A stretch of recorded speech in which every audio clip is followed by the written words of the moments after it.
Let's continue our face-off between the Nokia X7 and Samsung Galaxy S2. Take a little closer look at the user interface on both of our combatants. We'll start out with the Nokia X7. And again, it runs Symbian Anna, which is the latest version of Symbian. And probably, I guess there's another version coming up after this on some of the newer handsets. But this is the latest version.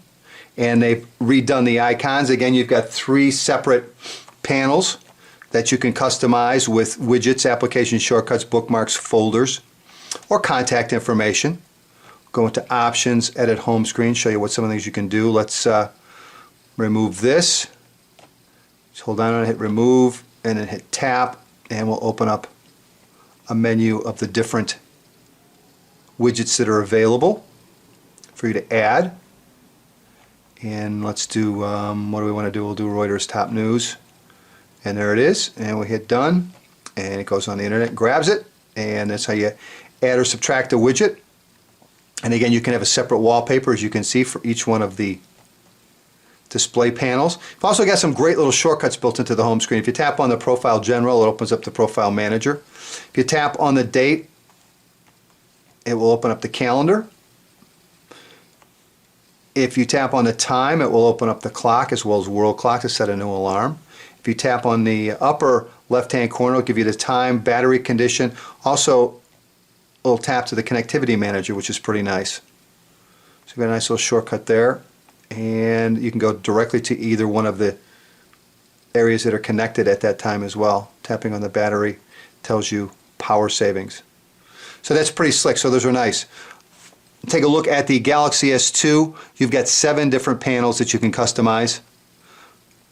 And I've only got a couple of them customized to this point. Let's put a widget on so you can take a look at one, how it works. Here's our widgets down here. And they scroll across the bottom, which is something a little different. And you can see we've got some clocks, email, news and weather, picture frame is already up, power savings, put that up. And one thing that's kind of neat is you can continue to add widgets while you're looking at this one panel. Let's go with, I think there's still room for Gmail. Yeah, there we go. All right, so we've got our email, we've added active applications, and again, our power bar, and tapping on that will open up the second half of it, which is pretty slick. Oh, I think I just tapped on the brightness, and let's go to automatic again. There we go, automatic brightness. And one thing that's kind of neat about the widgets on here is you can resize them by tapping on it. As you can see, I can cut that down, hit the back key, and make it smaller. And same thing with the weather and the clock and a few of the other widgets, which is pretty nice. This is the finance widget. This is the bookmark widget, picture frame widget up here on top. So there's a look at some of the widgets as well. And again, as far as shortcuts from the home screen, really basically holding down here, you'll see the number come up and you can move between the panels quickly. Also from the home screen, actually from any screen, you can pinch the screen together to get an overview of all 7 panels. And just tap on any of the panels and move quickly in between them if you'd like to do so. As far as the total number of widgets available, let's hold down here and we'll take a look at all of them.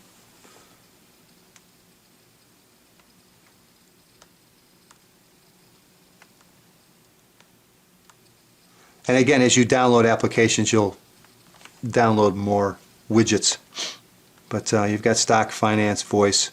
You've got the typical assortment of what you would expect as far as widgets on that. All right, let's take a look at the main menus on both. And you've got 3 different panels available on the Galaxy S2.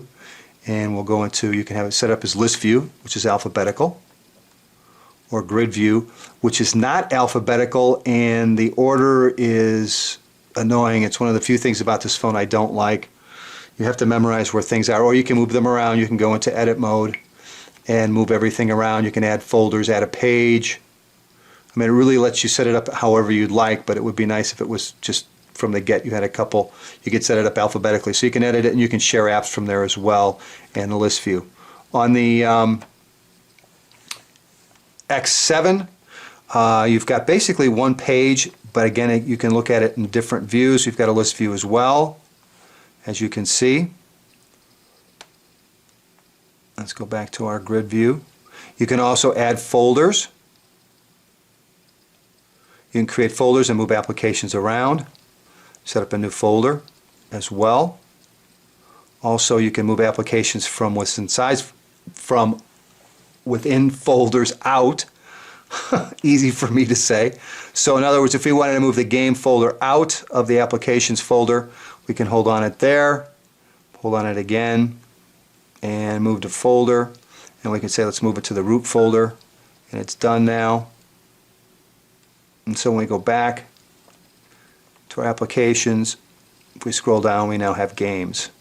So you have some ability there to customize the main menu as well from applications. So you have that on both. As far as notification systems, this is actually, if I had a text message, it would show it up here. So you do have a little notification system up here in the upper right-hand corner. On Android, you've got your notification application. So you've got shortcuts, connectivity manager shortcuts underneath, notifications for Wi-Fi, Bluetooth, GPS, sound, and auto rotation, as well as the notifications. And tapping on that will take me directly to it, or I can hit clear. So both phones offer notifications. There's actually a little icon here for missed calls and events and whatever that you can attach to your home screen on the Nokia X7 as well. So here's a quick look at the user interface on both. Let's take a look at the messaging applications on both the Nokia X7 and Samsung Galaxy S2. And there is now a conversation format layout for a Nokia, which has been around for a little bit while. We're going to put in a new message. And if you want to address it, simply tapping on 2 should open up my contacts. There we go. And we'll send this to Craig Gillespie at Smartphone Envy. How about that? That would be me. And again, you have a choice to make it email or text, and we just made it text, as you can see. And then tap to write, and here's our keypad. Again, numbers and symbols are available here in the lower left. There are no long presses available. You do have a menu key here for input options, and you can deactivate prediction, settings, writing language, user's guide. And you can also insert a symbol or emoticon and character preview from that menu as well. As far as the keyboard itself, it works okay. Let's see if we can just get it to do call John.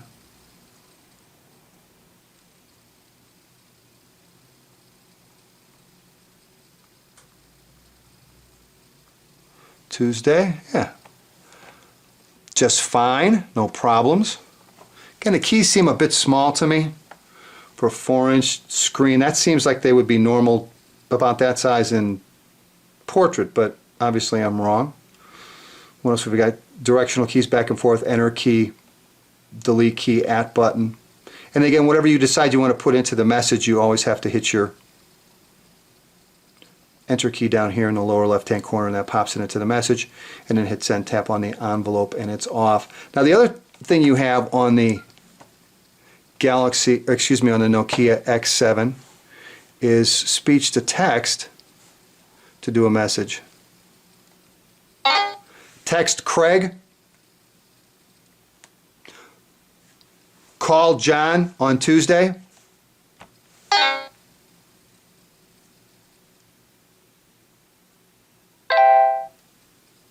So there you go, call John on Tuesday. So that's the other way to handle it. So you do have speech to text on the X7, and it works quite well, as you can see right there. As far as attachments, what do we have?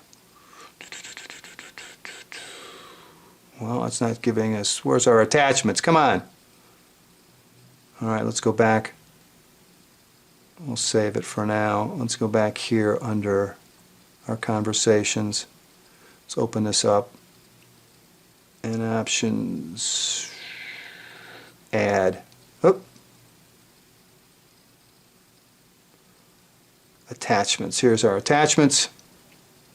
And we've got image, video, clip, sound clip, new image, new video, new sound, slide, template, note, business card, and other. So got a really solid selection of attachments available for text messaging and email. So I want to make sure we covered that before we got to the Galaxy S2. All right, let's take a look at the Galaxy S2 for messaging.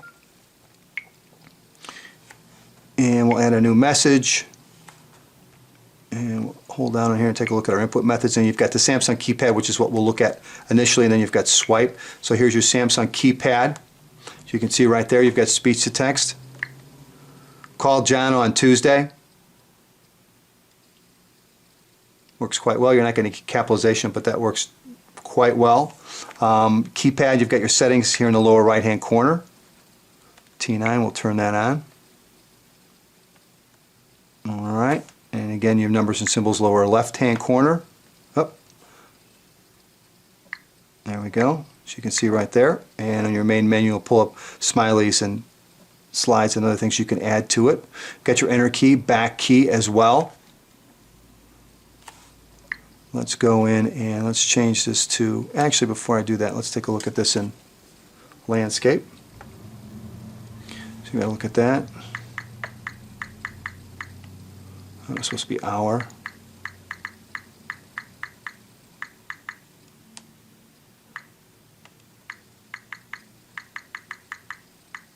Quite a great job.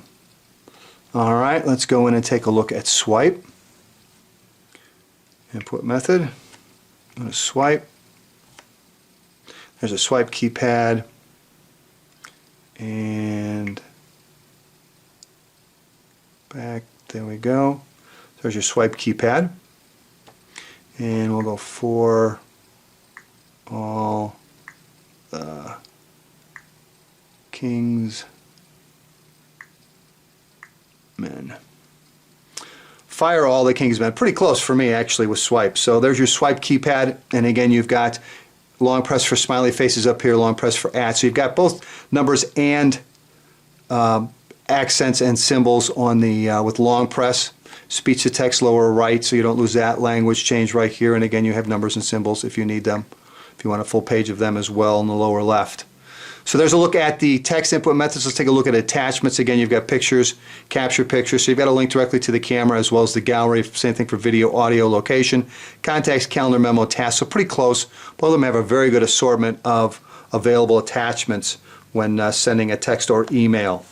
All right, let's wrap up today's face-off between a Nokia X7 and Samsung Galaxy S2 with our browser comparison. I've got them both running off the same Wi-Fi network. I've got the flash fully enabled on the Galaxy S2. There is no such option on the X7. Let's see, anything else? Yeah, don't forget to stop by smartphoneenvy.com. Check out the written review. My winner of today's face-off, along with some photos, videos posted from both of today's contestants. And I think that's it. What do you say we head into bookmarks real quick on both and head over to Smartphone Envy? And again, this is the latest browser in Symbian Nano, which is definitely an improvement over what we've seen before, and we're off. Galaxy S2 looks pretty serious about taking this. And again, remember it has flash running. Oh, it's done.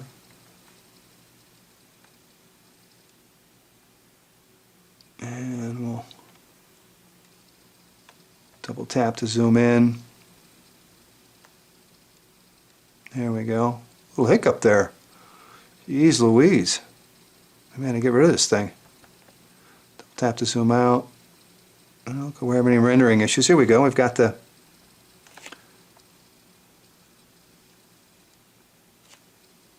X7 done. Let's see if we can't double tap and zoom all the way out and get a look at the entire page. We're close. There we go. Oh, I didn't want to touch that. Let's go back. And we actually have the back button actually just goes back now like you would expect on a regular browser. It's a setting under browser settings on the X7, which is nice. We'll let that reload. There is, I didn't see a setting to set it to come into overview. I got it loaded. Now I'm gonna, again we have pinch to zoom, scrunch it down and we get the full page overview. There we go. Now we're on equal footing on both. And again, if you're just using mobile sites, both of these phones should be fine. Some rendering issues with the text on the X7, as you can see. Double tap to zoom in. There we are. Pinch to zoom. But again, it doesn't rewrap either on the Galaxy S2. Pinch to zoom. And again, no rewrap on the X7. All right, let's go into bookmarks. Let's head over to Engadget and see how well these guys handle that. I think I've got it on both of them. There it is, and we're off.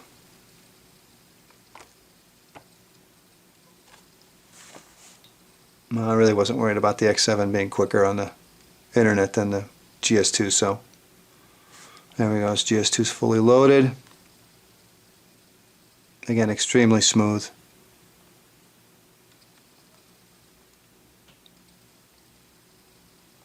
And still waiting on the X7.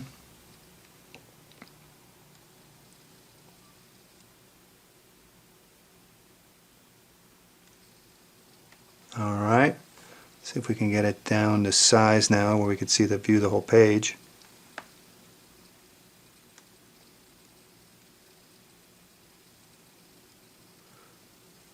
Almost. Come on a little bit. There we go. Okay, so there's a look at both of them looking at the same thing. And again, there's a text rendering issue on the X7.